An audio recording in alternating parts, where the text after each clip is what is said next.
1614 में meeting of state general हुई। Meeting of state general. ये बताओ 1774 को क्या हुआ? लुई 16 की शादी हो गई। फिर क्या हुआ? 1779 में क्या हुआ? फिर से मीटिंग बुला ली गई। अब देखिए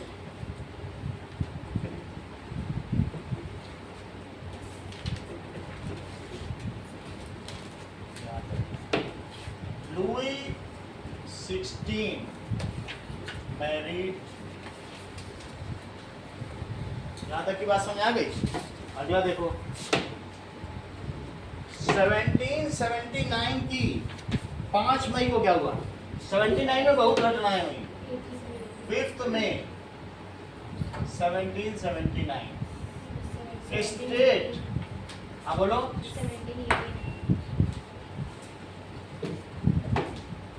1789 देखो 1789 में काम हुआ, यानी 15 साल बाद state general meeting was called. किस लिए? कि टैक्स बढ़ाया जाए। अब यहाँ तक बात हो गई, समझिए इस बात को। पूरे यूरोप में 3 तरीके के थे। इसको कहते हैं पादरी, इसको कहते हैं सामंत। पूरे मारवाड़ एरिया में भी सामंती प्रथा थी, जोधपुर में भी सामंती था भाई।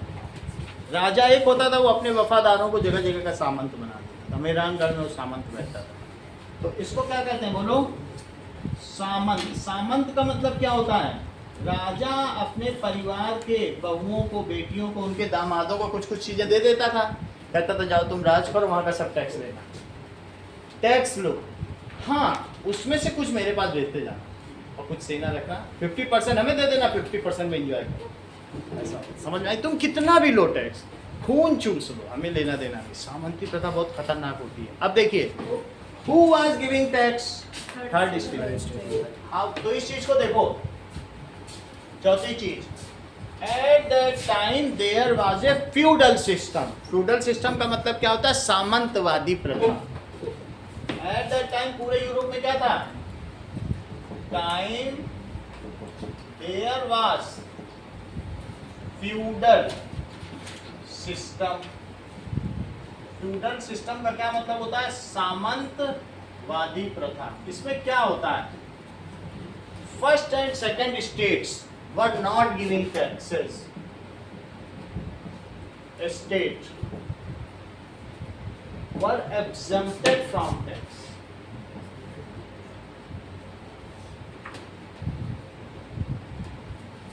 थर्ड स्टेट में भी सभी नहीं देते थे, जिनके पास जमीन थी वही देते थे। अब जो लैंड लेस मजदूर क्या देगा? जिसके पास है ही नहीं खाने पीने को, टैक्स देगा क्या? गरीब से कैसे ले लोगे? कुछ है ही नहीं, वो कुछ भी नहीं देगा, जमीन तक तो है नहीं, ऐसे सड़क पे सो रहा है, टैक्स ले लोगे क्या? तो इस तरीके से थर्ड स्टेट,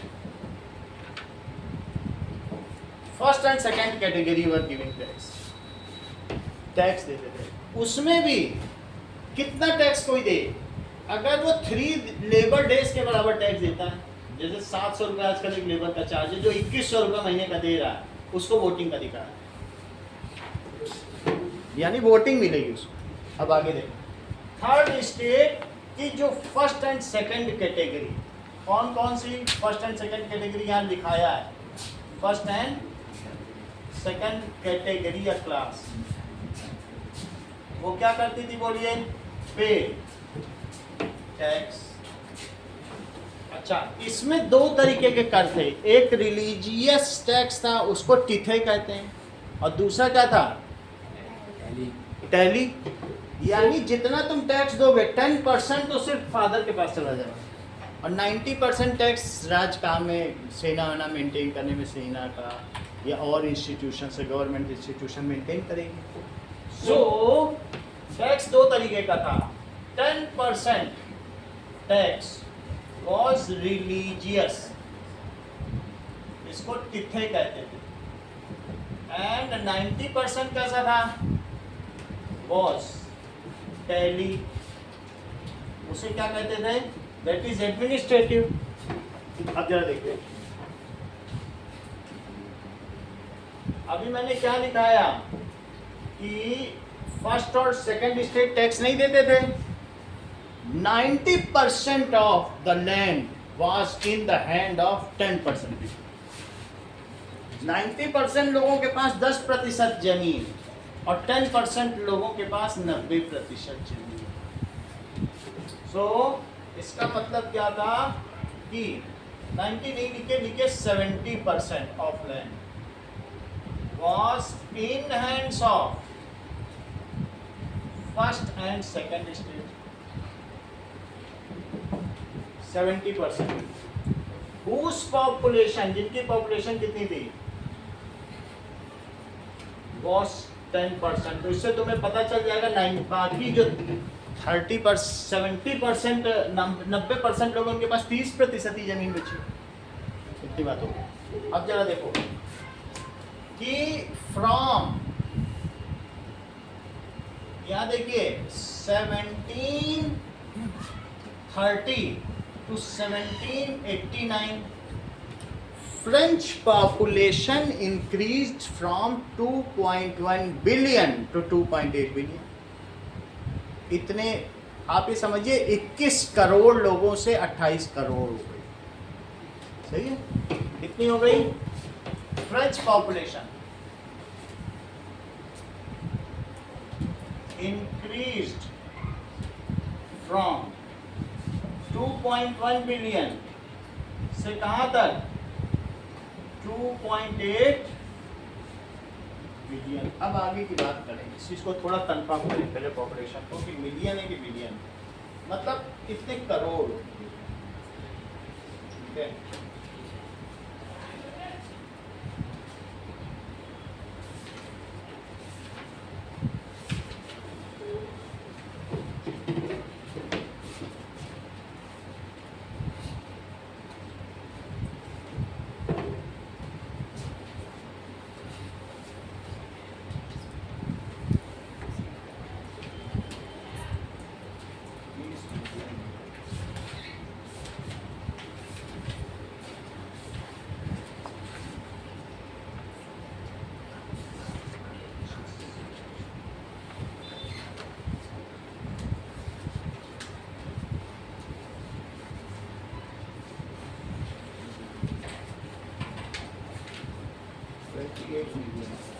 ऐसा लिखो, इसको एलिमेंट करो 21 मिलियन टू 28 मिलियन। कितनी बात। अच्छा, इनको खाने के लिए खाना तो था नहीं, क्योंकि वहाँ उस समय खेती के लिए कोई ग्रीन रेवोल्यूशन नहीं हुआ था। खाना उतना ही है, प्राइस बढ़ते चले जा रहे हैं, सरकार दे नहीं पाएगी, टैक्स एक्स्ट्रा और टैक्स लगा रहा है। तो ये लोग पहले से ही फ्रस्ट्रेटेड थे। ये लोग कैसे थे, क्राइसिस, सबसिस्टेंस क्राइसिस, मतलब आधारभूत चीज़ों के लिए लोगों को संघर्ष करना पड़ता था। So this was a period of subsistence crisis, एक बहुत मुसीबत का समय था। So this was a period of subsistence crisis as prices of daily needs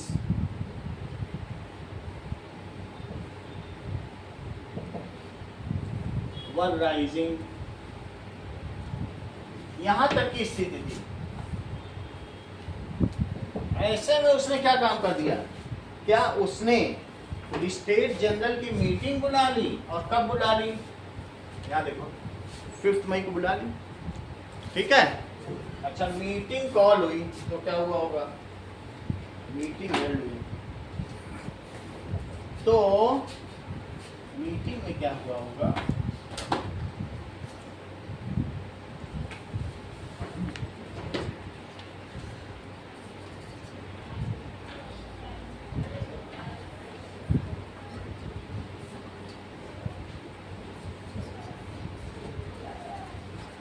now meeting किसके द्वारा प्रिसाइडेड थी, meeting was presided by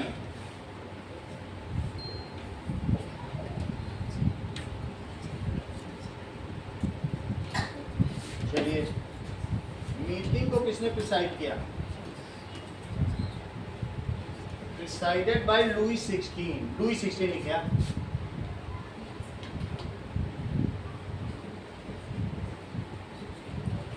it has, ये देखो,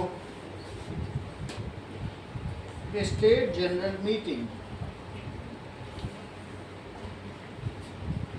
ये ऐसी मीटिंग हुई है, ये तुम्हारी बुक में भी था, अब ये देख लो, ये ऐसी मीटिंग है।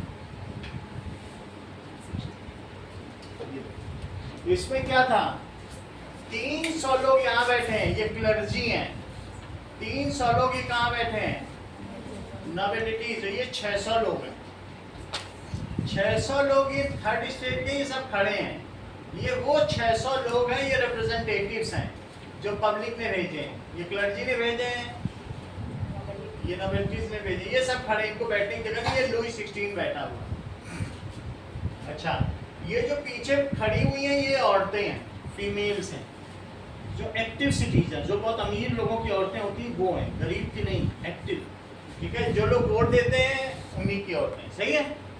अच्छा, इनका एक वोट है, इनका एक वोट है, और इन 600 लोगों का भी एक वोट है, 300 का एक वोट, 300 का एक वोट, और 600 लोगों का भी एक वोट। अगर इनसे कहा जाए टैक्स बढ़ाएं कि ना बढ़ाएं, तो ये क्या बोलेंगे, यस, ये क्या बोलेंगे, यस बढ़ा दो, और ये क्या बोलेंगे, तो जीतेगा कौन, ये दोनों जीत जाएंगे, सही है। तो ये तो इनजस्टिस है ना, सबको एक वोट दे रहे 600 लोगों से। तो यहाँ पर 2 लोग थे, एबीसीज और मीरा बियू।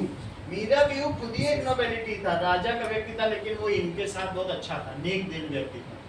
तो उसने क्या किया, उसने कहा नो, टैक्स बढ़ने का फैसला लिया जाएगा तो पर पर्सन पर वोट के आधार पर लो, पर स्टेट पर वोट ना करो।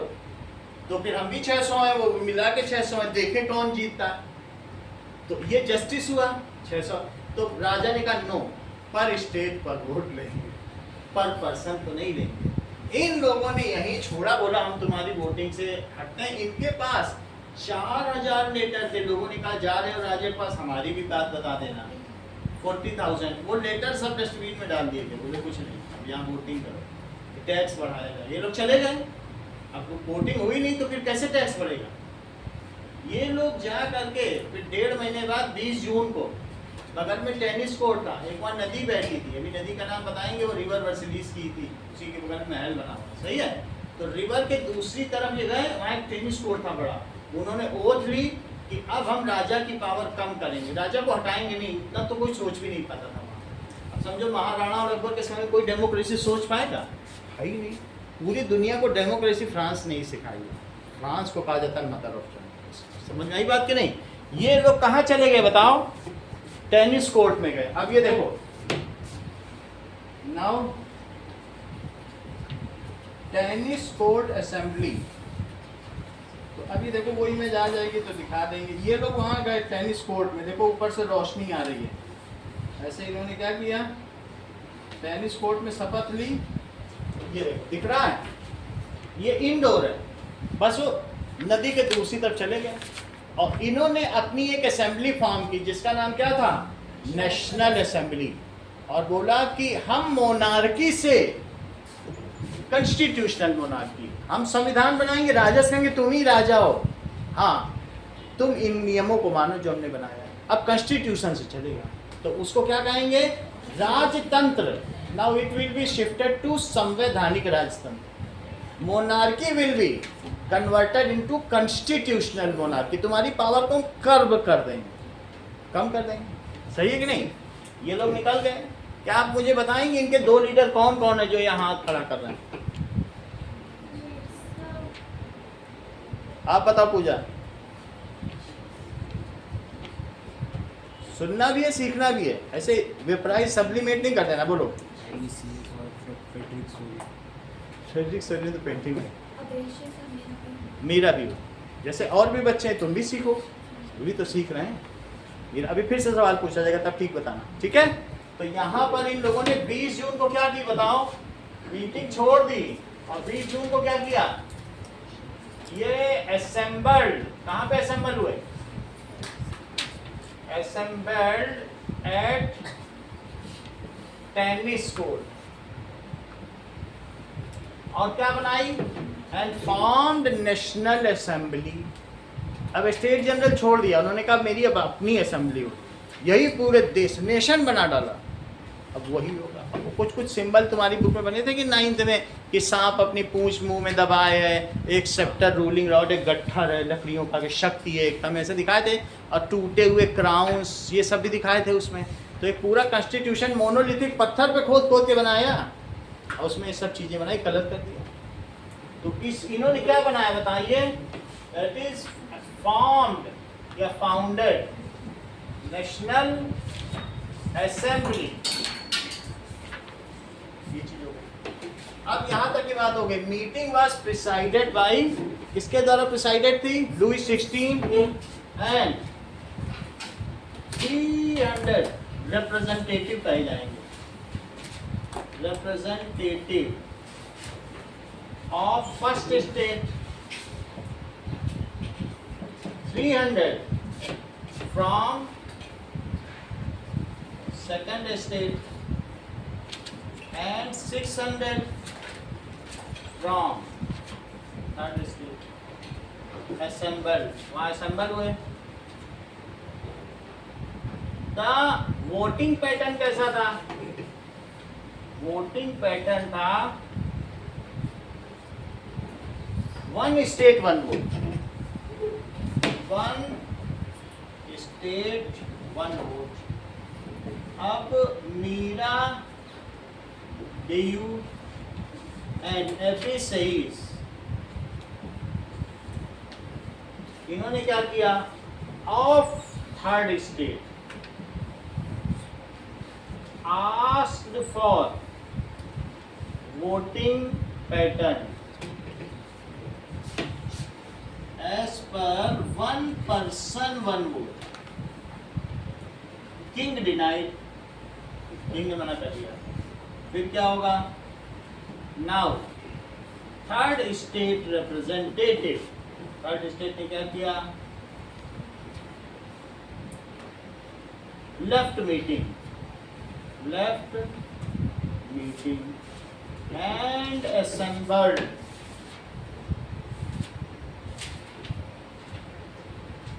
in tennis court on 20th June 19, वहाँ असेंबल हुए। They had drafted the constitution, उन्होंने वहाँ पे क्या किया? कॉन्स्टिट्यूशन को ड्राफ्ट कर दिया। ओके, और फिर क्या किया? ठीक है, चलिए। They founded National Assembly,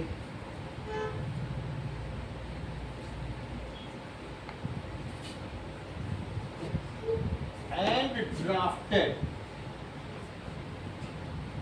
Constitution. They have taken oath, उन्होंने शपथ ली है फॉर कॉन्स्टिट्यूशनल मोनार्की, कि हम राजा की पावर कम करेंगे, हमारा संविधान उसे मानना पड़ेगा। थर्ड स्टेट के रिप्रेजेंटेटिव है सामंती परिवार के, लेकिन ये उनके साथ। ठीक है, तो इन्होंने क्या किया? दे हैव टेकन ओथ, शपथ ली, इसके लिए? For constitutional monarchy. हाँ, 1789 लिखो, 19 क्यों लिख रहे हो? सही है, इतनी बात हो गई। अब उन्होंने कहा कि फ्रांस एक नेशन है, और वो कैसा है? दैट इज, जैसे हम लोग कहते हैं ना मैटरनल लैंड, वो पैटर्नल लैंड माना, फादर लैंड। और वहाँ के हर नागरिक को सिटोयन, और हर वहाँ की स्त्री को सिटोयिनी कहा। हम लोग उसे सिटीजन कहते हैं ना। तो उन्होंने कहा कि हम अब नेशन हैं, हम किसी पे आक्रमण भी नहीं करेंगे, और किसी को हमारी 1 इंच ज़मीन भी लेने नहीं देंगे। जितनी ज़मीन है, हम एक्सपेंशन ऑफ टेरिटरी में विश्वास नहीं करते। जैसे भारत न किसी की ज़मीन लेना चाहता है, न किसी को देना चाहता है। नेशन का यही सिस्टम होता है, एक्सपेंशन नहीं होता। यहाँ तक की बात हो गई। अब देखो, इसके बाद अटैक ऑन बास्टील जेल, ये देखो। फिर According to Wikipedia, the storming of the Bastille, which occurred in Paris, France, on the 14th of July, 1789, was an act of political 1789 में, अब आगे की बात देखो। who attempted to storm and seize control of the medieval armory, fortress, and political prison known as the Bastille. अब देखो, there was a subsistence crisis, subsistence crisis था, तो वहाँ पर बहुत ज़्यादा भूखमरी थी, तो औरतों ने ब्रेड की दुकान में से ब्रेड लूट लिया। समझो इस चीज़ को। वहाँ पर हमारे यहाँ की तरह नहीं था कि आटा तुम बना सको, आटा ले आओ रोटी बना दो, वहाँ कोई नहीं है। यूरोप में आज भी सिस्टम नहीं है, रोटी नहीं बनाई जाती, उन्हें मालूम ही नहीं रोटी कैसे बनती है। वहाँ पर क्या होता है कि व्हीट से बेकरी में ब्रेड बनता है, और ऐसे इतना बड़ा तोड़ के किलो में रख के उसको दिया जाता है, वही घर में तोड़ तोड़ खाते हैं। वहाँ ब्रेड कटिंग वाला भी सिस्टम नहीं था, बड़ा बड़ा लोफ को बेक कर दिया जाएगा। उसके लिए औरतें सुबह 5 बजे से 4.5 घंटे लाइन लगाती। उनका मुख्य दिन का काम यही था, जाके ब्रेड कलेक्ट करो, इसको राशनिंग कहते हैं।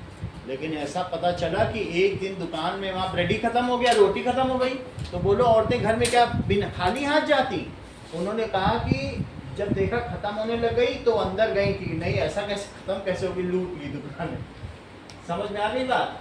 तो that is looting of rationing shop, bread shop. और फिर जब लूट के वापस आई तो उनको पता चला कि फ्रांस का राजा ऑस्ट्रिया की रानी से शादी किया था, ऑस्ट्रिया और प्रूसिया के साथ, उनकी सेना के साथ जनता पर बंदूक चलाने आ रहा है। जनता घबरा गई, बोले हम ब्रेड लूट के आए, जरूर ये गोली मार देगा। ये प्रोपेगेंडा फैल गया, रूमर। मारना नहीं चाहता था वो, कंट्रोल करना चाहता। कोई अपनी जनता को क्यों मारेगा? लेकिन पहले से ही था कि वो टैक्स बढ़ाना चाहता था और अब मारना चाहता। ये रूमर फैल गई। जनता ने कहा अरे वो हमें मारना चाहता है, हम अपना बचाव कैसे करें? हमारे पास लाठी डंडा है, हमारे पास भी हथियार होना चाहिए। 7,000 लोग बास्तील जेल गए, बोले वहाँ से हथियार लूटो, वहाँ बम और सेनट सब कुछ होगा। और वहाँ 7 कैदी थे, सिर्फ 7 ही कैदी थे, उनको छुड़ा दिया, बोला तुम आजाद हो। और जितने हथियार थे सब लूट लिए। ये ऐतिहासिक घटना है, समझो पूरी दुनिया में कभी ऐसा हुआ ही नहीं। क्या कोई सामान्य जनता सेना नहीं, जनता क्या राजा को लूट सकती है, आक्रमण कर सकती है? पूरी दुनिया हैरान हुई, ये क्या हो गया? ये तो फेज रिवर्सल है, रिवोल्यूशन। जनता ने कैसे सोच लिया कि हम, उसने हथियार ले लिए वहाँ से और इसने पूरी दुनिया को चेतना दी। इसकी चर्चा 6 बार गांधी जी ने अपने लेटर में, फ्रेंच रिवोल्यूशन की, इसी बास्तील जेल की। ये अपने आप में हिस्ट्री की सबसे फेमस घटना कही जाती है। 9 के पहले चैप्टर के पहले पेज पर पहला फिगर है। जो बुलेटिन जारी हुआ या मैगजीन का फ्रंट पेज है, उसमें भी अभी 2 साल पहले इसी बास्तील की जेल की घटना का जिक्र है। या आप ये समझिए कि जब हुई है उसके कितने 100 साल हो गए। अभी जुलाई में होने वाली 100 साल के बाद जो जर्नल निकला, और फिर 125 साल के बाद उसमें अभी 2025 है, 26 उसके हिसाब से छपी। अब जरा देखो, अब हम लोग देखें कि यहाँ तक की तो बात हो गई। अगली बात देखिए कि they have taken oath for constitutional monarchy, और उन्होंने किसका गठन कर लिया? National assembly. Now during subsistence crisis, जो फीमेल है, women looted the bakery shop. तुम अगर इसमें की कुछ भी चीजें 10th में लिखोगे हर्ज नहीं है, क्योंकि सब फ्रेंच रेवोल्यूशन में सब उसी का हिस्सा। Anything you will score mark. कुछ भी घटना का जिक्र करते हो ना, उससे तो सब एक ही चीज है। आधा हम यहाँ पढ़ने जाने शुरू की हिस्ट्री, तो क्या लिखोगे? ड्यूरिंग सबसिस्टेंस क्राइसिस, ठीक है। वुमेन ने क्या किया बोलो? Looted bakery. ये चित्र तुम्हारे 9th की बुक में बना भी था कि वुमेन कैसे बेकरी की दुकान के सामने लाइन खड़ी, तुमने पढ़ा हो तो। Looted bakery.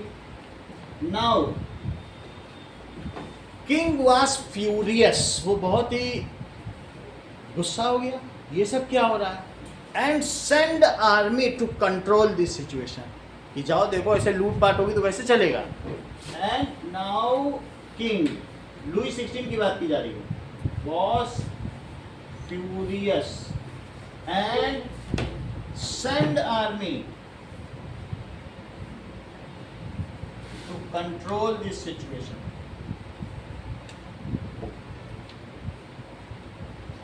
Rumour was spread, rumour क्या फैली,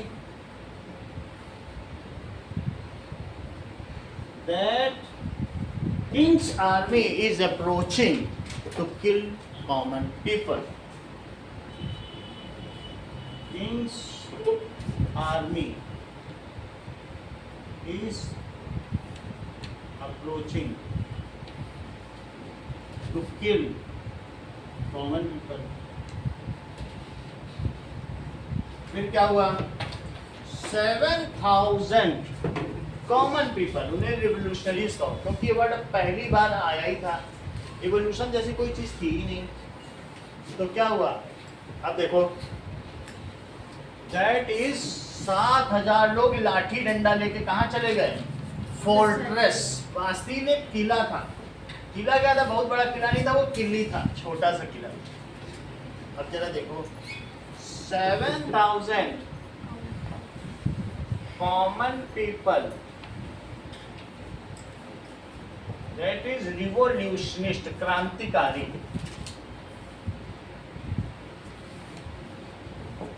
अटैक, कब अटैक किया, ऑन 14th जुलाई 1789, ऑन किस पर, Bastille jail, they looted arms and freed 7 prison, और उसको मार दिया था दीदी कि नहीं उसकी जेल में, इतनी बात हो गई, यहां तक की तो बात हो गई, आगे की बात देखो। किंग इन सब बातों से बहुत डर गया और उसने 4 अगस्त को क्या बोल दिया, नाउ किंग।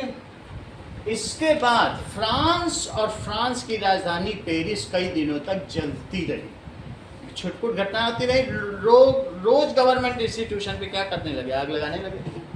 राजा देख रहा वो जल गया, उसको पता ही नहीं था जनता को कैसे कोई कंट्रोल कर लेगा, इतनी सारी जनता।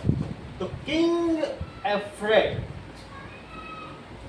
गॉट एफ्रेड, एफ्रेड हो गया, got afraid from this situation, और उसने क्या किया, एंड एक्सेप्टेड कॉन्स्टिट्यूशनल मोनार्की। कब मोनार्की एक्सेप्ट की, बताओ कितने अगस्त को, 1789, दैट इज कॉन्स्टिट्यूशनल मोनार्की, संवैधानिक राजतंत्र। मेरा कहने का मतलब है ये मोनार्की है, यहाँ पे मोनार्की है, और वहां हो गई कॉन्स्टिट्यूशनल मोनार्की। इसमें क्या था देख लो,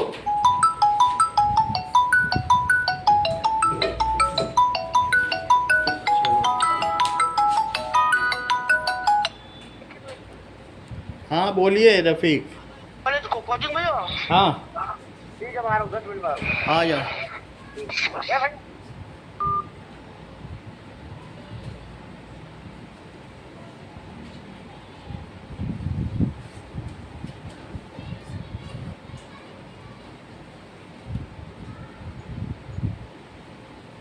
चलिए, यहाँ तक की बात तुम्हें समझ में आ गई कि उसने कहा हम करेंगे। अब आगे की बात देखो कि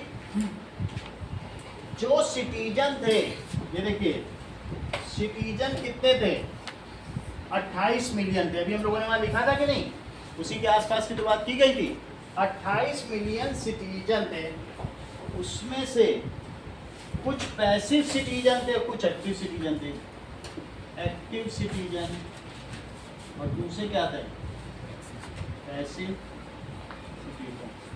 चिल्ड्रन पैसिव सिटीजन थे, और फीमेल को तो वोटिंग राइट था भी नहीं, फीमेल वोट नहीं कर सकती थी, सिर्फ मेल कर सकते थे। एक्टिव सिटीजन में कौन से थे, 4 मिलियन, 4 मिलियन एक्टिव सिटीजन थे, यानी 40 लाख लोग। 4 मिलियन का क्या मतलब होता है, 40 लाख लोग ये थे। और पैसिव सिटीजन में चिल्ड्रन, फीमेल और एंड सर अगर 28 मिलियन थे यानी कि 24 मिलियन पैसे सिटीजन थे। यू थे बिलो, बताइए। सर अगर 28 मिलियन की पॉपुलेशन थी जिसका मतलब 24 मिलियन पैसे सिटीजन थे। देखो 4 मिलियन ये हो गए, ये हो गए 3 मिलियन, ये कितने हो गए 3 मिलियन, और इसके अलावा कितने हो गए, ये कितने हो गए 20 और 28 है, अब 21 बचे, तो 21 मिलियन में कौन रह गए, आर्टिजन, लैंडलेस लेबर, ये लैंडलेस लेबर, ये कितने बोलो 21 मिलियन, इसको सबको कैलकुलेट करो, समझ में आ गया। ये सब पैसिव सिटीजन हैं, लेकिन इनको कभी वोटिंग राइट नहीं मिलेगा, इनमें से कुछ को मिलेगा, किसको मिलेगा, जो 25 से ऊपर हो जाएंगे, जो चिल्ड्रन बड़े हो जाएंगे, इनको फीमेल वो तो तब भी नहीं मिलेगा, सही है। तो यानी 4 मिलियन है, 3 मिलियन है, इनमें से कुछ को मिल भी जाएगा, ये एज रिस्ट्रिक्शन है सिर्फ, ओके, बात समझ आया। और बाकी इनको कभी नहीं मिलेगा। अगर इनके पास कभी पैसा आया और इन्होंने 3 दिन के लेबर जॉब के हिसाब से कभी पे कर दिया, तो हो सकता है ये भी एक्टिव सिटीजन बन जाए, अदरवाइज इनको कुछ नहीं मिलने वाला, वहाँ की राजनीति, ठीक है। नेशनल असेंबली में ये सब बात की गई। अब यहाँ तक तुमको बात पता चल गई। जो एक्टिव सिटीजन है 4 मिलियन, इन्होंने किसको सेलेक्ट किया बताओ, दैट इज इलेक्टर्स को, इलेक्टर्स। 40 लाख लोगों ने किसको सेलेक्ट किया, 50,000, किसको सेलेक्ट किया बताओ, 50,000। फिर से समझो, कितने लोगों ने, 40 लाख, देखो यही है 40 लाख, कितने को इलेक्ट किया, 50,000। 4 जीरो यहाँ के काटो, 4 जीरो यहाँ के, हर 400 लोगों ने 5 को, या हर 80 ने कितने को, 1 को, सही है, उसे कहेंगे इलेक्टर्स। 400 और ये 5 है, 400 को 5 से कट करो, 5 को भी कट करो, हर 81 को करता है। तो बोलो 4 मिलियन ने कितने इलेक्टर सेलेक्ट किए, 50,000, और इन 50,000 को ये अधिकार दिया कि तुम 789 मेंबर्स ऑफ नेशनल असेंबली, इलेक्टर जैसे हमारे यहाँ सांसद होते हैं, मोदी, राहुल गांधी, अखिलेश यादव, ऐसे करके जो पार्लियामेंट में बैठते हैं, ऐसे ही इलेक्शन होता होगा। तो ऐसे इतने लोगों को टेक ना लगाओ, दैट इज इतने जो मेंबर्स थे उनको क्या कहा गया बोलो, नेशनल असेंबली के मेंबर्स। तो ये कौन हुए, ये संविधान बनाएंगे, कॉन्स्टिट्यूशन, नेशनल असेंबली। ये तुम्हें पूरी बात समझ में आ गई वंदना, ये इन्होंने चुना, यही चुन सकते थे, इतनों को चुना, इन्होंने इतनों को चुना, इन लोगों ने कुछ को चुना या खुद ही, इनमें से खुद ही कुछ लोग मिनिस्टर बन गए। कौन बन गए, मिनिस्टर। राजा राजा ही रहा, राजा को कोई छेड़ नहीं सकता, इतना भी हिम्मत नहीं आई थी उस समय की जनता। राजा से कहा कि जो मैं कॉन्स्टिट्यूशन बनाऊंगा तुम्हें उसे फॉलो करना पड़ेगा। हाँ, तुम्हें एक विशेष अधिकार है, तुम जब चाहो वीटो, तुम हमको भंग कर दो, और भंग कर दो, फिर से इलेक्शन होगा, फिर नई नेशनल असेंबली होगी। इसने इसका खूब दोहन किया, 2 साल में इनको 18 बार भंग किया, हर 1.5 महीने में भंग कर देता था। वो कहते थे ये नियम मानो, कहता था जाओ डिजॉल्व, गो, फिर से चुन कर। ये गलत काम है, नियम ये मानेगा, यानी रूल जो राजा बनाएगा वो ये मानेंगे, तो ओबे। ये किंग क्या करेगा बोलो, तो इसकी वजह से ये इनको होल्ड करते थे, कंट्रोल, इसे क्या कहेंगे, अब ये भी कंट्रोल है। फिर से देखो, यही 4 मिलियन लोग अब क्या करेंगे बताओ, जज, ज्यूडिशियरी, बोलो इतनी बात समझ में आ गई। फिर से समझिए, मेरा कहने का मतलब है कि गवर्नमेंट की 3 ब्रांचेस होती हैं नूर, कौन कौन सी बोलो, हाँ बोलिए, बिल्कुल सही, न्यायपालिका, कार्यपालिका, विधायिका। जो कानून बनाएगी, जो विधान बनाएगी उसे विधायिका, दैट इज, इसको क्या कहेंगे बोलो, दैट इज लेजिस्लेटिव। तो कानून कौन बनाता था, नेशनल असेंबली।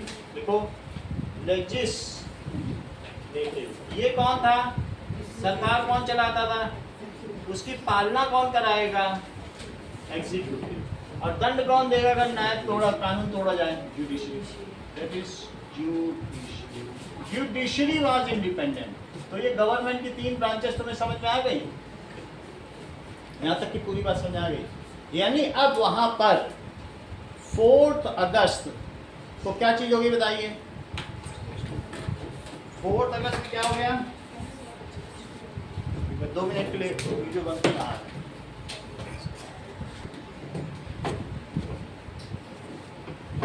ठीक है, यहां तक की बात हो गई। दैट इज अब वहां पर क्या चीज हो गई? कॉन्स्टिट्यूशनल मोनार्की यानी कि संवैधानिक राजतंत्र स्थापित हो गया है। फिर लेकिन ये सब बातें लुई 16 को पसंद नहीं आ रही थी, क्योंकि उसकी पावर कम कर दी गई थी।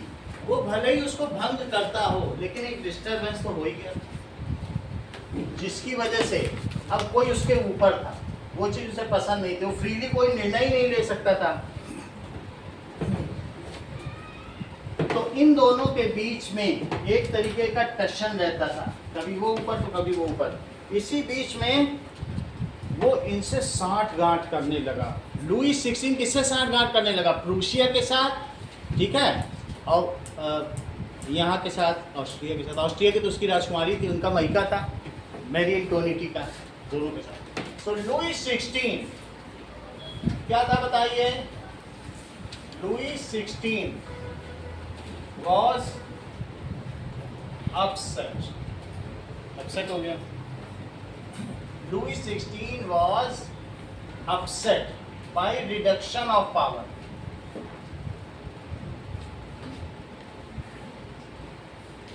इसके लिए उसने क्या किया? He made secret ties. अभी मैंने बताया जैसे रानी विक्टोरिया का पूरा परिवार पूरा यूरोप है, ऐसे इनका भी तो रहा होगा। सीक्रेट टाइज, डायनेस्टी सब एक होती थी। विद प्रूशिया, प्रूशिया का नया नाम अर्शिता क्या है? बता दीजिए।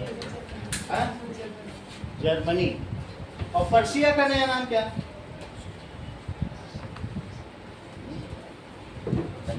प्रूशिया का अच्छा क्या बताया बताओ? और पर्शिया का क्या बताया? ईरान। सही, वहां पर्शियन लोग रहते थे, फारस की खाड़ी, पर्शियंस ही है, फारसी लोग थे, उन सबको उन्होंने मार दिया ईरानियन से। अब वो पर्शियन कल्चर ही खत्म हो गया, अब वहाँ सब शिया लोग रहते। तो इस तरीके से ही मेक्स, अब सिर्फ भारत में 5000 फारसी लोग हैं जो छत पे रख देते हैं डेड बॉडी को, और उनका मीट वो लोग खाते हैं, कौवे लोग। इतने उपकारी लोग हैं। आप ये समझिए कि हमारे यहाँ जो सबसे रईस लोग हैं, टाटा, बिरला, सब पर्शियंस हैं। सबसे अमीर लोग भारत के, उन्होंने भारतीय आज़ादी में बहुत पैसा निवेश, इसीलिए हमारे ईरान से अच्छे संबंध हैं। तो सबसे ज़्यादा फारसी हमारे यहाँ बचे। अब यहाँ तक तुम्हें बात समझ में आ गई? हम प्रूशिया की बात कर रहे हैं जो जर्मनी की है। नेशनल असेंबली को ये बात खटकने लगी, ये हम इसको पावर में लाना चाह रहे हैं, ये सीक्रेट टाई कर रहा। नेशनल असेंबली ने उन दोनों पे आक्रमण कर दिया। आक्रमण कर दिया, लोगों ने क्या किया बताओ? ज्वाइन करनी शुरू कर दी आर्मी, वॉलंटियर, और गलियों गलियों में मर्सलीस के गीत गाए गए। आज वही फ्रांस का राष्ट्रगान, समझ आया? मर्सलीस के गीत गाए। वो एक छोटे से गांव से गीत निकला था, वो मर्सलीस जगह थी, उसे मर्सलीस सॉन्ग ही कह दिया गया, और वही आज वहाँ का राष्ट्रगान। समझ में आ गई बात कि नहीं? तो नाउ फिर क्या हुआ? विद प्रूशिया एंड किसके साथ? ऑस्ट्रिया, ठीक है, ऑस्ट्रिया के साथ ऐसा किया। नेशनल असेंबली ने क्या किया? Announced war with these two countries.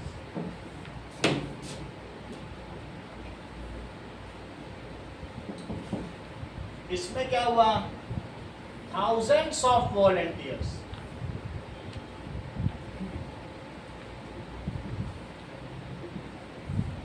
joined army and sung, गीत गाए गए, that is patriotic song.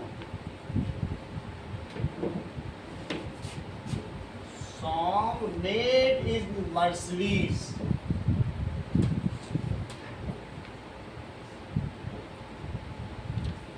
It is now French national anthem. अभी वहाँ का राष्ट्रगान है.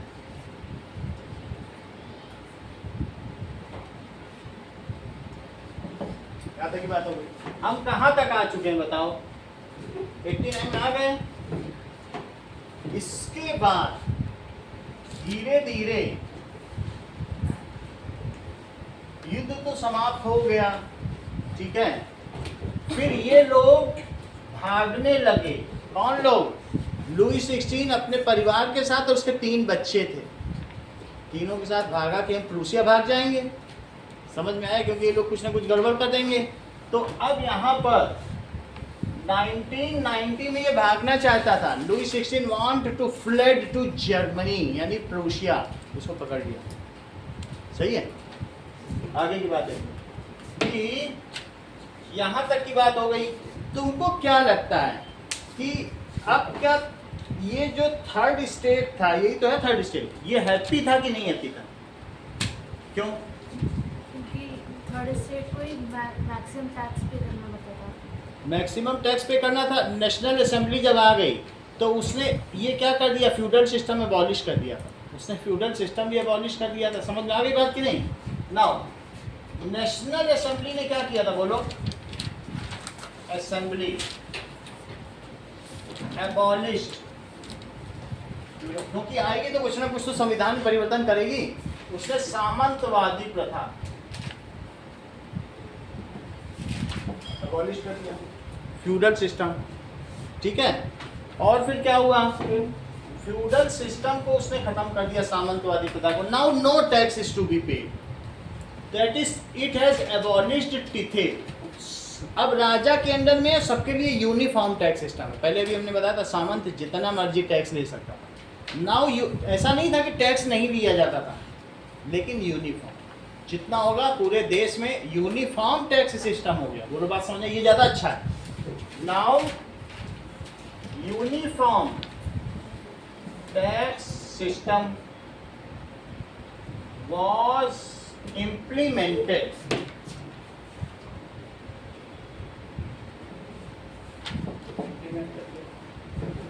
ठीक है. अब जरा देखो, तुमको ऐसा मैंने बताया था ना, स्लेव ट्रायंगल भी एबॉलिश, स्लेवरी एबॉलिश कर. क्या किया?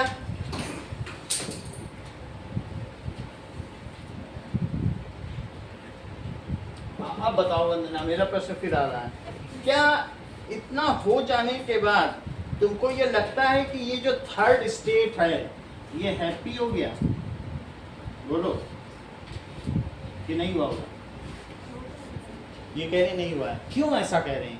कह रहे हैं इन 21 लाख लोगों का क्या जो वोटिंग दे रहे हैं वो सिर्फ अपने बारे में सोचेंगे. इन्हीं के हाथ में पावर है. यही लोग इलेक्टर को इलेक्ट कर रहे हैं ना. ये सब तो नहीं कर रहे हैं. ये 21 लाख लोग कर रहे हैं क्या?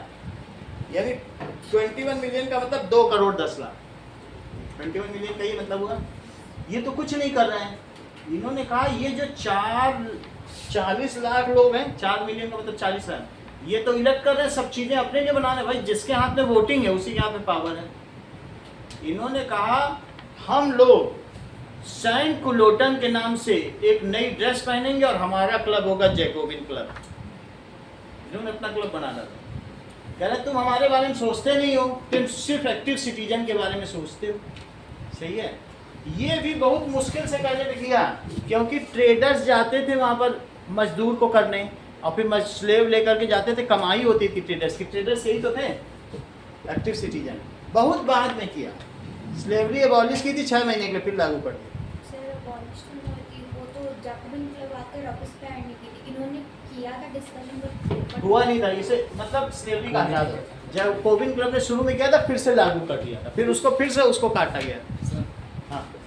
पूरा फ्रांस की पॉपुलेशन 28 बिलियन थी.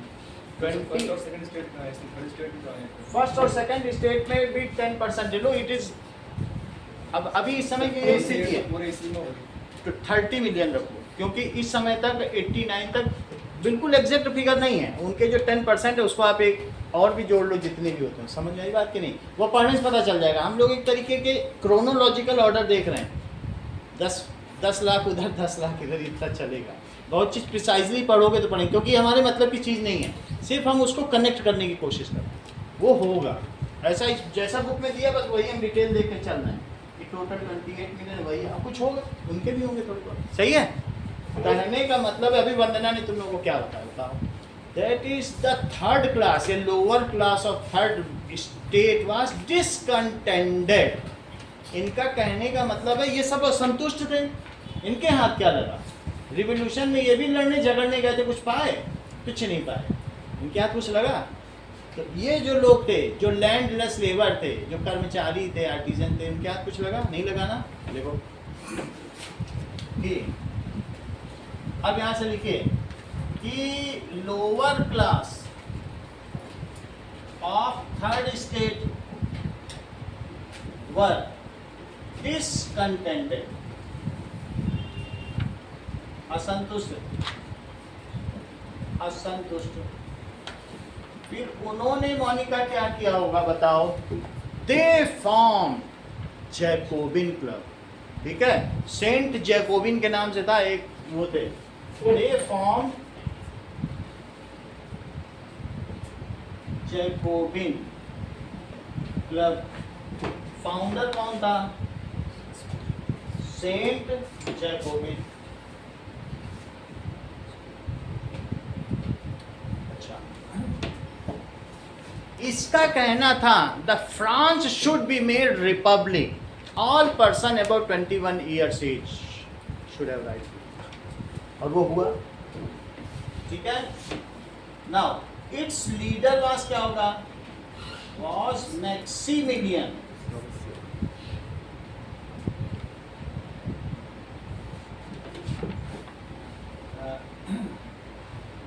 रॉबेस्पियरे।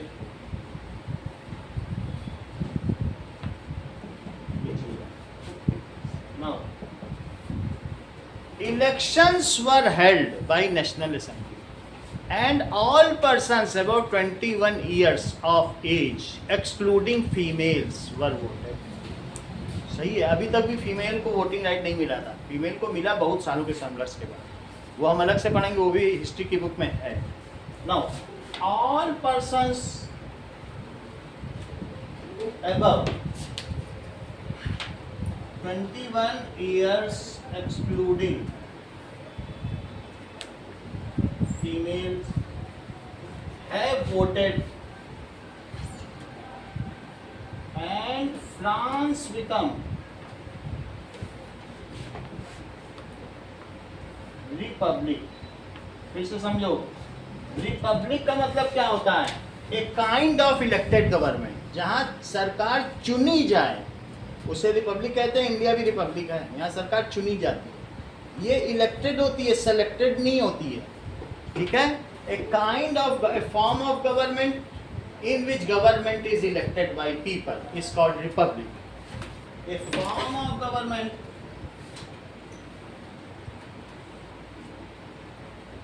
in which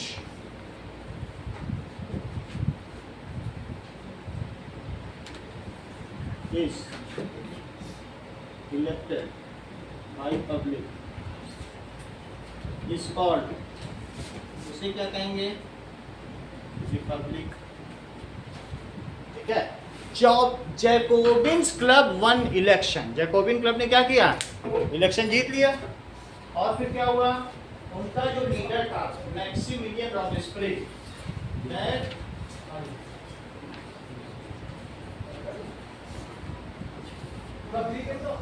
कितने वाट लगेगा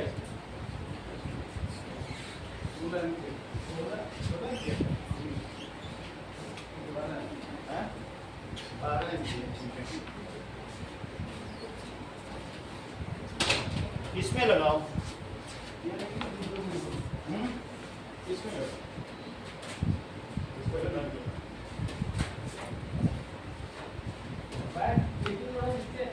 कितनी बात हो गई? फ्रांस क्या हो गया बताओ? रिपब्लिक हो गया।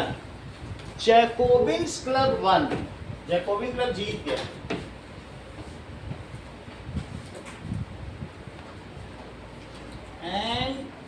Maximilien रॉबेस्पियरे,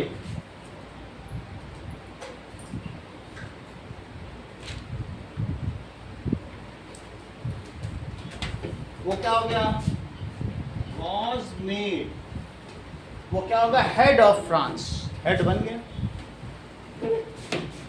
head of France. He has named the National Assembly as convention. उस नेशनल असेंबली में चुनाव लड़ा था ना, अब उसने नेशनल असेंबली का क्या नाम दे दिया, convention. He has named National Assembly as, फिर से समझो, फ्रांस में 3 बार रिपब्लिक आए, गणतंत्र आया, लेकिन तुम्हें क्या लगता है लुई 16 के परिवार वाले नहीं रहे होंगे, बहुत सारे लोग होंगे, वो लोग फिर से रिपब्लिक को हटा दिए, फिर आ गए, फिर से गणतंत्र आया, फिर आ गए, फिर से आया, फिर आ गए, 3 बार रिपब्लिक आया। हमारे यहाँ तो 1 बार आया और हम सफल हो गए।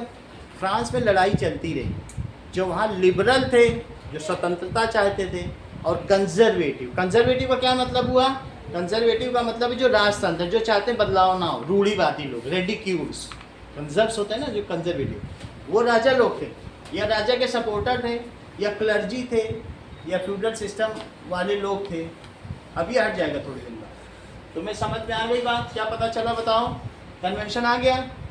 उसने इनेबलिंग एक्ट ऑफ सस्पिशियस लागू कर दिया, जिस पे संदेह है सर रखो, ऊपर से गिराओ, सर उछल के जाएगा, बास्केट में ले लो, गुल्लोटें, बहुत ऊपर से तलवार की प्लेट गिरेगी, और यहाँ ऐसा ऐसा बना हुआ है, लकड़ी पे सर रखो, जैसे ही वो गिरेगा और सर उछलता था तो लोग ताली बजाते, और वो उछल के गिरता था एक बास्केट। ऐसे ही लुई 16 को, उसकी वाइफ को, मैरी एंटोइनेटी को मारा गया। अब इसने कौन सा एक्ट कर दिया बताओ, ही has enabled the act of suspicious, जो लोग संदेह हैं, संदेह के आधार पर ही गुलोटिंग करते हैं। So he has enabled the act of suspicion. अच्छा, इसका भी राज आ गया, बताओ ये 91 से कितने तक राज किया होगा, ये तो देखिए 93 तक किया होगा क्या, ये भी देखो। चलिए ना,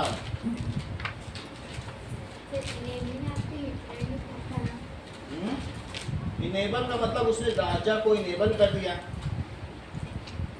ओके, 91 से 94 तक। तो 1991 में कौन आ गया, मैक्सिमिलियन रॉबेस्पियरे,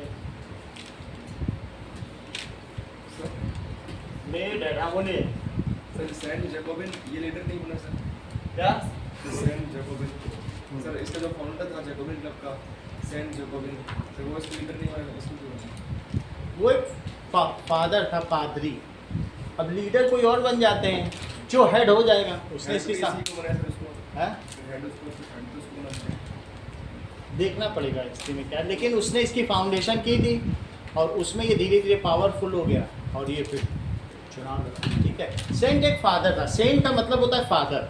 फादर लोग पॉलिटिकल लीडर जनरली नहीं बनते हैं, है ना, उन्होंने एक आइडियोलॉजी दी, ये नेता था, ये बन गया। और इनके लोग जो हैं स्ट्रिप्ड पैजामा कुर्ता पहनते थे, एक टोपी लगाते थे, उसको कहते थे सेंट क्लूटोन्स। उस वर्दी को क्या कहते थे, स्ट्रिप्ड जिसको कहते हैं, जो नी ब्रीचर्स घुटने तक की पहनते थे, नी ब्रीचर्स और सेंट क्लूटोन्स कहते हैं उन लोगों को। ठीक है, अब जरा देखो, और 1994 में क्या हुआ, मैक्सिमिलियन रॉबेस्पियरे ने सारे क्लर्जी को गुलोटिंग कर दिया, सारे फ्यूडल को, बहुतों को, 80% को, और जो भी उसकी अपनी पार्टी के लोग थे वो कहते थे अरे इतना मत मारो, अब तो रिपब्लिक आ गया, दया दिखाओ, तुम ऐसे ही लोगों को मार रहे हो। अच्छा, उसको भी मार दिया। जॉन पॉल मारर एक राइटर था, उसने कहा तुम ये जो कर रहे हो ये रिपब्लिक नहीं था, उसी को गुलोटिंग कर दिया। राइटर को भी गुलोटिंग। जो उसके दिन आएगा वो इस पीरियड को कहा गया रेन ऑफ टेरर, आतंक का साम्राज्य। इस पूरे पीरियड को क्या कहा गया? Rain of terror, rain of. फिर लोगों ने इससे त्रस्त आकर इसको भी गुलोटिन कर दिया। क्यों? क्योंकि अभी अभी उन्होंने बताया कि इसने स्लेवरी सिस्टम को एबॉलिश क्यों किया। पहले एबॉलिश किया, फिर लागू किया।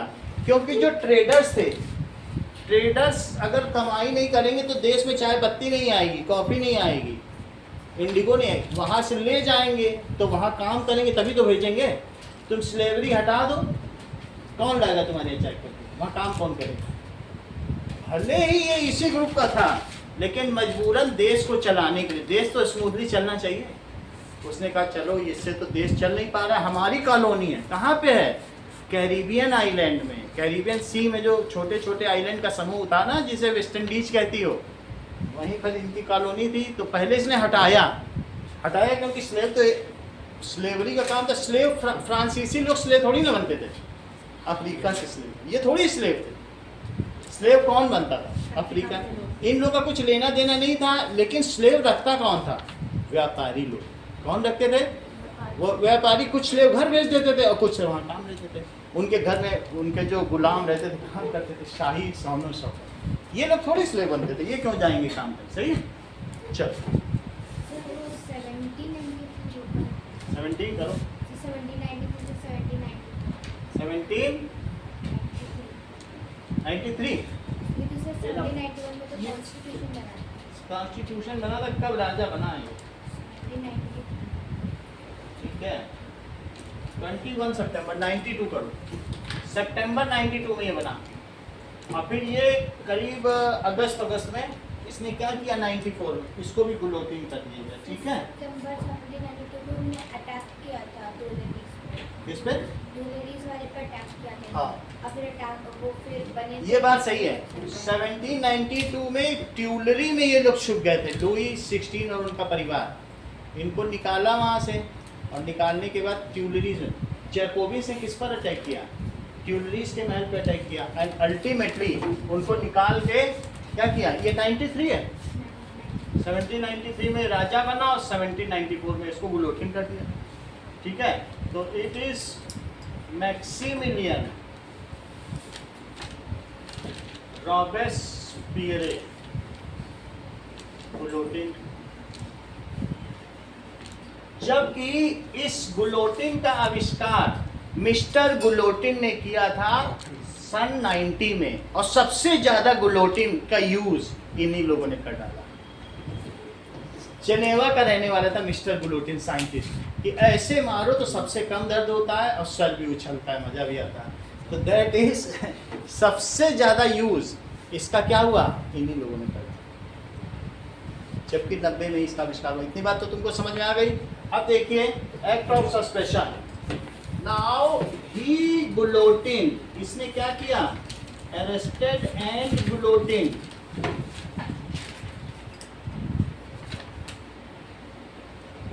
Many of the leaders of oppositions,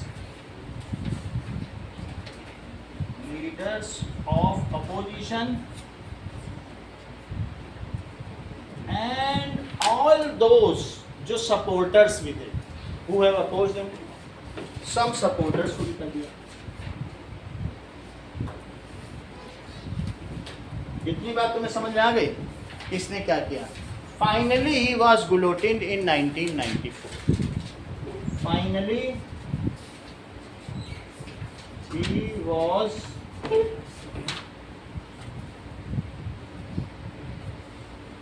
in 1994.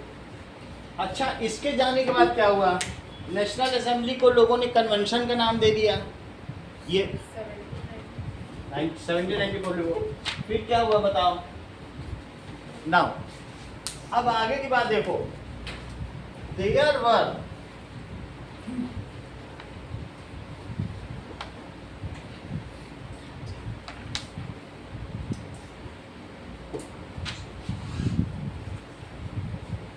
अब देखो इसके बाद क्या हुआ? In 1794 to legislative councils, Vidhan Parishad बनाई। एक लेजिस्लेटिव असेंबली होती है, एक एमएलए एक एमएलसी होता है राज्यों में। तो क्या हुआ, टू लेजिस्लेटिव काउंसिल्स वर में,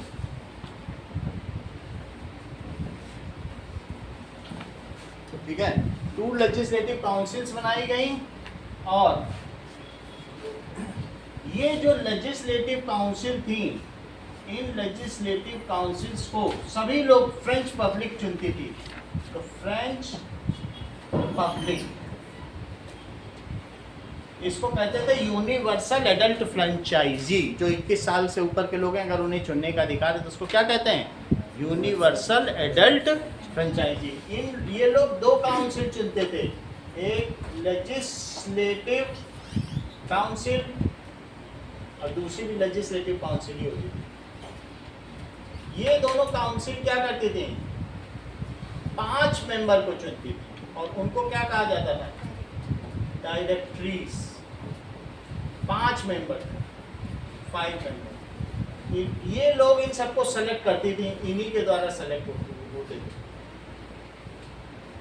ये सब आपस में सेलेक्ट करते थे 5 मेंबर्स। अब वो कहते थे एक आदमी के हाथ में शासन रहेगा तो वो बहुत टेरर है, 5 को शासन दो तो फिर थोड़ा मॉडरेट हो जाएगा। Now the government is run by 5 people, 5 heads, and that is called directories. हाथ का टेकने लगा उसके लिए कि वुडन कुछ बना लो, यहाँ रख लिया करो, सर्वाइकल की समस्या है ना, नहीं sir. Now government is headed by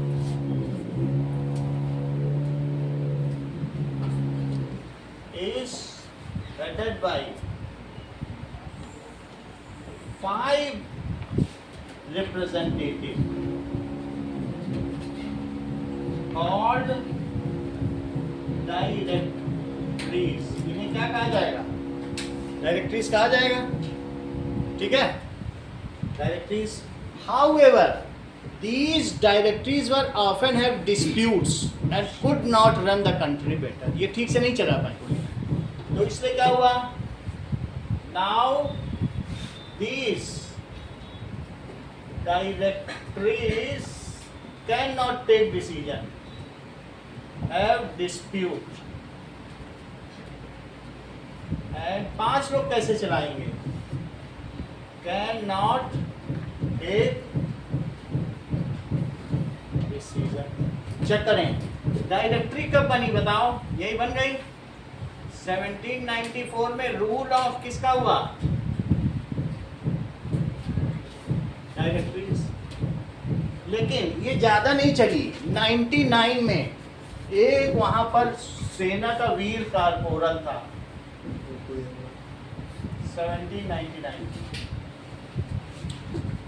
उसने बहुत सारी लड़ाइयाँ लड़ी फ्रांस के लिए, और उसने क्या किया, फ्रांस को जिताया था।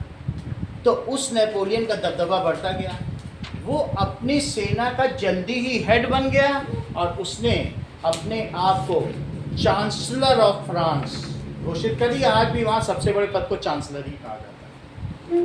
तो उसने क्या किया, अब मिलिट्री रूल आ गया।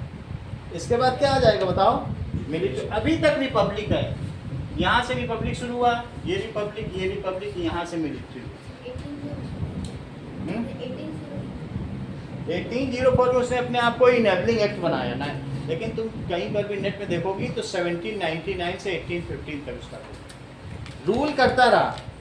रूल करने के बाद उसने 1804 में संदेहास्पद तरीके से सारे दस्तावेज जलवा दिए और वहाँ के राजमहल में आग लगवा दी। और उसके बाद उसने कहा कि ये सब नेशनल असेंबली ने किया है, अब मैं सारी शक्ति लूँगा और इनेबलिंग एक्ट लागू कर दिया। बोला मैं ही राजा।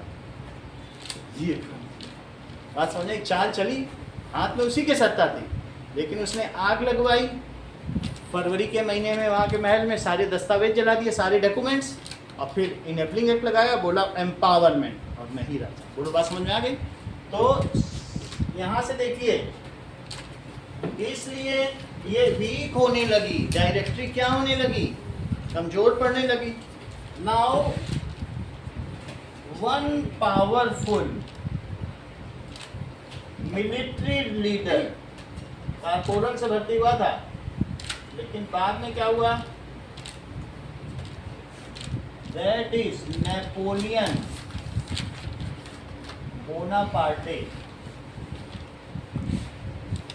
जिसे नेपोलियन बोनापार्टे 2 भी कहा जाता है। बाद में नेपोलियन 3 भी हुआ। तो हैज टुक ओवर कमांड, किसकी कमांड हाथ में ले ली? Of France.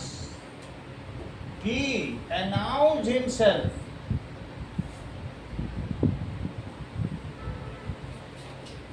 Chancellor of France. कब किया? इन 1804। 1804 में ये आप ये समझिए मिलिट्री रूल स्टार्ट।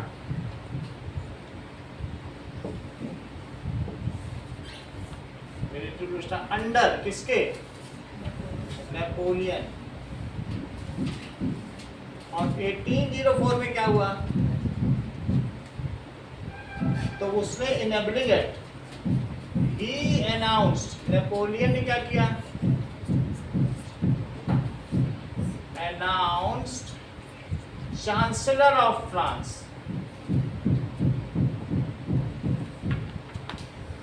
और फिर उसके बाद फिर क्या हुआ? लास्ट में 1815 में क्या हुआ? वाटर 1814 में वाटरलू की पराजय हुई। फिर उसके बाद 1815 तक फिर ये भाग के आ गया। इसको एग्जाइल किया गया था लंदन में, इंग्लैंड में, वहां से भाग के आ गया, फिर 100 दिन शासन किया। 1814 में वाटरलू में इसकी पराजय हुई, रशिया से हार गया। रशिया की जो सेना थी फ्रांस तक घुसाई थी। और ये नेपोलियन ऐसा था पूरे 80% यूरोप को कब्जा के बैठा था। फ्रांस से भगाते भगाते इसने क्या किया बोलो? किसको कब्जे में ले लिया? 80% यूरोप। और वहां पर भी तुमने अभी अफ्रीका का मैप देखा ना, इटली होते हुए इजिप्ट पहुंच गया जहाँ पिरामिड है। फिर वहाँ डर गया, ये सब क्या है, यहाँ पे भाग आया। वहाँ फिर उसने ज़्यादा नहीं आगे गया। अफ्रीका में कुछ था ही नहीं। इजिप्ट ठीक है, सीरिया इजिप्ट होता हुआ चला गया। फिर ये इसने एक बड़ी गड़बड़ी कर दी, रशिया में आक्रमण कर दिया। और रशिया में तो आपको मालूम है कि वहाँ पर जो टेम्परेचर है वो -70 तक जाता है। साइबेरियन रीजन है, वो लोग ठंडी में लड़ने के आदी हैं। इनकी सेना बुरी तरह पराजित हुई वाटरलू के मैदान में। ठंड में पराजित होगी, ठंड से कौन जीतेगा? और फिर वो सेना आगे बढ़ते बढ़ते इनके फ्रांस तक आ गई। इसको वाटरलू की पराजय कही जाती है। फिर इसको संधि करनी पड़ी। ऑस्ट्रिया, रूसिया, इंग्लैंड और रशिया, ये 4 देशों ने मिलकर इसको सीट पे बैठाया और बोला अब तुम चले जाओ यहाँ से। और पीछे से चार्ल्स को पकड़ के लिया, प्रिंस चार्ल्स, वो भी लुई 16 के परिवार का था। बोला तुम राजा बनो, फिर से कंजर्वेटिव शासन हो। कौन राजा बन गया? कंजर्वेटिव। सही है कि नहीं? चलो अब यहाँ तक की बात हो गई। 1814 में क्या हुआ बताओ? That is war of Waterloo and fall of, किसका फॉल? नेपोलियन। 15 कर लो। वो तो जो सही चीज होगी अभी हम आगे देख लेंगे। एक संधि हुई है 15 में, वियना की संधि हुई। कौन सी हुई है ना? यहाँ तक तो बात हो गई। हम लोगों ने लिख लिया कि नेपोलियन का मिलिट्री शासन था। नेपोलियन इंट्रोड्यूस्ड, नेपोलियन ने क्या इंट्रोड्यूस किया? Civil code of Napoleon. इसने civil code of Napoleon use किया। Civil code of Napoleon. अब जरा देखिए, ये चीज की गई, इसमें उसने बहुत सारे सुधार किए। ही lifted trade barriers of 39 European countries. 39 European countries में उसने फ्री व्यापार कर दिया। पहले जो था कपड़े के नापने की इकाई एलए थी। क्या थी? एलए। दैट इज एलए अलग अलग सबकी मेजरमेंट थी। कहीं 74 सेंटीमीटर थी और कहीं पर 78 सेंटीमीटर थी। तो व्यापारी जब कहीं से कहीं जाते थे यूरोप में, उनको कई बार अपने कपड़े को नपवाना पड़ता था। और कई जगह उनको टैक्स देना पड़ता था। उसने सारे टैक्सेस 39 कंट्रीज के टैक्सेस रिड्यूस करके सिर्फ 2 टैक्स कर दिए। कितने टैक्स कर दिए? He has lifted trade barriers and limited it up to 2 taxes, 2 tax barriers and limited it up to 2 tax tariff या टैरिफ बैरियर्स, दोनों का एक ही मतलब है। यूनिफॉर्म, उसने क्या किया? वेट्स एंड मेजरमेंट सिस्टम को यूनिफॉर्म कर दिया। उसने कहा सब जगह एक ही वेट चलेगा और एक ही मेजरमेंट चलेगा, अलग अलग एले नहीं चलेंगे। 1 मीटर जो होता है ना, कहीं 74 था, कहीं 78 था। व्यापारियों को कितना इनकन्वीनियंस है। तो उसने क्या किया बताओ? उसने मापने की सभी इकाई को एक जैसा कर दिया। ही यूनिफॉर्म। उसे यूरोप का शिल्पी भी कहा जाता है, सिविल इंजीनियर। उसने यूरोप को एक नया आधुनिक बनाया।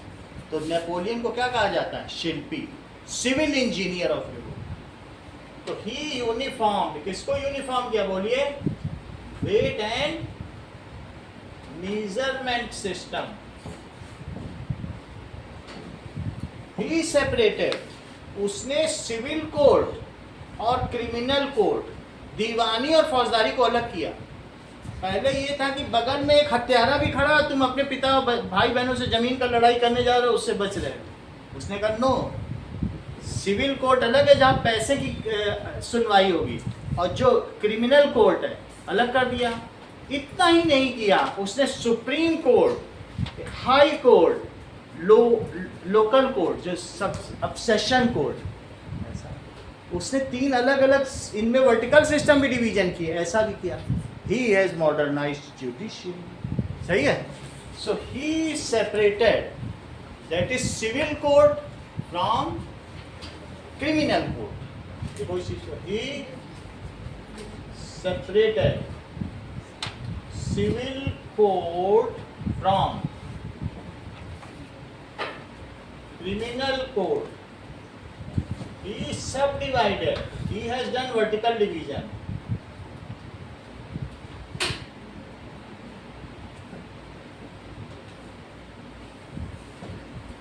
Of judiciary as क्या क्या? ठीक है, सुप्रीम कोर्ट, इतना ही लिख दो, ये वर्टिकल वाला मत लिखो, इतना ठीक है। यहाँ तक तुम्हें समझ आ गया? अब देखो, even he has extended, that is train routes. पूरे यूरोप का उसने सब जगह ट्रैक बना दिया कि आसानी से व्यापारी अपना माल ले जा सके। ही एक्सटेंडेड ट्रेन का जो नेटवर्क, ये सब किया, और सारा टैरिफ बैरियर भी उसने रिमूव कर दिया। ठीक है। He has incorporated single currency, उसी को आज पूरा यूरोप यूरो करके मानता है।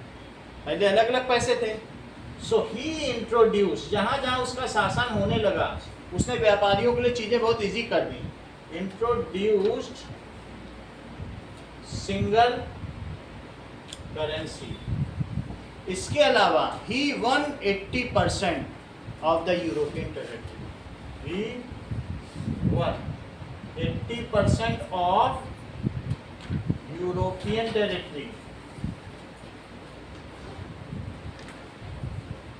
Initially he was named as saviour of Europe. शुरू में इसे ये देखा जाने लगा कि ये यूरोप का मसीहा है, बचाने आया है। लेकिन फिर उन्हीं लोगों पे से टैक्स थोपना शुरू कर दिया, जनरल पब्लिक का, और लोग फिर बोलने लगे नेपोलियन को हटा, क्योंकि इसको अपनी मिलिट्री को बढ़ाना था। अब बढ़ाई हुई मिलिट्री को तो पैसे से बढ़ाया जा सकता है, वो पैसा कहाँ से आएगा? लोगों से लेता था ये पैसा। अपनी एक मिलिट्री बढ़ाने लग गया। तुम्हें और देश जीतना है, रशिया को भी जीतना है, तो पैसा कहाँ से आएगा? जिनको तुमने जीता उन्हीं तो लोग हैं। इनिशियली ही वाज, ठीक है, क्या माना गया? He was considered as savior of Europe. Later on क्या हुआ? लेटर ऑन, ठीक है, क्या होगा? ही इम्पोज्ड टैक्सेस, किस पे इम्पोज कर दिया? ये तुम्हारा पूरा 10th का ही है, एक क्वेश्चन है 4 number. He imposed taxes on common people for militarisation. Militarisation के लिए उसके ऊपर टैक्स होने लग गया। समझ में आ गई बात कि नहीं? Now in Waterloo Napoleon defeated, और बताओ किस संधि के तहत उससे सारी चीजें एनेक्स कर ली गई? फ्रांस से जीता गया था, उसको सब कट कर देगा। ये सही बताया, that is treaty of Vienna. ये पढ़ कर बैठी भाई, ऐसे कैसे कोई बता दे रहा? हर चीज ये बता ले रहे। कौन सी संधि है बताओ? Treaty of Vienna. वियना कहाँ पर है? ऑस्ट्रिया में। कौन था? और वहां का बताओ फॉरेन मिनिस्टर कौन था? Duke Metternich. कौन था? उसकी अध्यक्षता में 4 देश मिले, ऑस्ट्रिया, और कौन मिला बताइए? इंग्लैंड, सही है, और इसके अलावा प्रूशिया जिसको जर्मनी कहते हैं, और रशिया। रशिया ने तो जीता था इसको। 4 देश मिले, बोले इसने जितना हड़पा है सब लो। रशिया ने कहा हमें भी तो कुछ दो, तो लोगों ने कहा जाओ तुमको पोलैंड दिया। फिर पोलैंड, अभी हमने थोड़ी देर पहले बताया था, पोलैंड के लोगों ने, वहाँ के पादी लोगों ने कहा कि हम अपनी पॉलिश लैंग्वेज में करेंगे। पोलैंड फिर अलग हो गया, तो उसको क्या मिला बोलो? पोलैंड मिल गया। इसके बाद ऑस्ट्रिया, ऑस्ट्रिया को भी आसपास की सब चीज़ें दे दी गई। सर्बिया दे दिया, हर्जेगोविना दे दिया, सबको अलग अलग चीज़ें। इंग्लैंड को बोला जाओ तुमको नीदरलैंड दिया, सबको अलग अलग दे दिया। अब प्रूशिया को भी आसपास की पूरी ज़मीन दे दी, सब दे दिया। बोला इसने जितने 39 कन्फेडरेशन बनाए सब ले जाओ, प्रूशिया को सब दे दिया। समझ में आ रही बात कि नहीं? तो आपने देखा कि कौन सी वो संधि थी जिसके तहत नेपोलियन के सारे अधिकार छीन लिए गए और इसको इंग्लैंड में देश निकाला दे दिया गया। बोलो वो निकाल। 4 बार तो बता चुके, तुम सुनिकान की कच्ची होगी। हाँ बोलो, सब बता रहे हैं। ऐसा भी क्या है जो सब बता रहे तुम भी बता? कोई तुम खरगोश का दिमाग थोड़े ना तुम्हारे, सबके इंसान का तुम्हारे पास, सही कि नहीं? तो इस तरीके से दैट इज, इसने एनेक्सेशन कर दिया। फ्रांस की जितनी भी जर्मन चीज़ें थी उस पूरा टेरिटरी को काट के रख दिया, छोटा बना दिया, और बड़े बड़े स्टेट स्थापित कर दिए कि फिर से फ्रांस अपना ये काम न कर सके। इसके आगे की कहानी अगली क्लास में। सर जो ट्रीटी ऑफ वियना था वो जर्मनी में हुआ था। जर्मनी में यस सर, उसी की वजह से वो परेशान हो गए थे, फायर डिक्री हुआ था। चेक करेंगे। ऑस्ट्रिया का था ड्यूक मेटरनिक, देख लेंगे।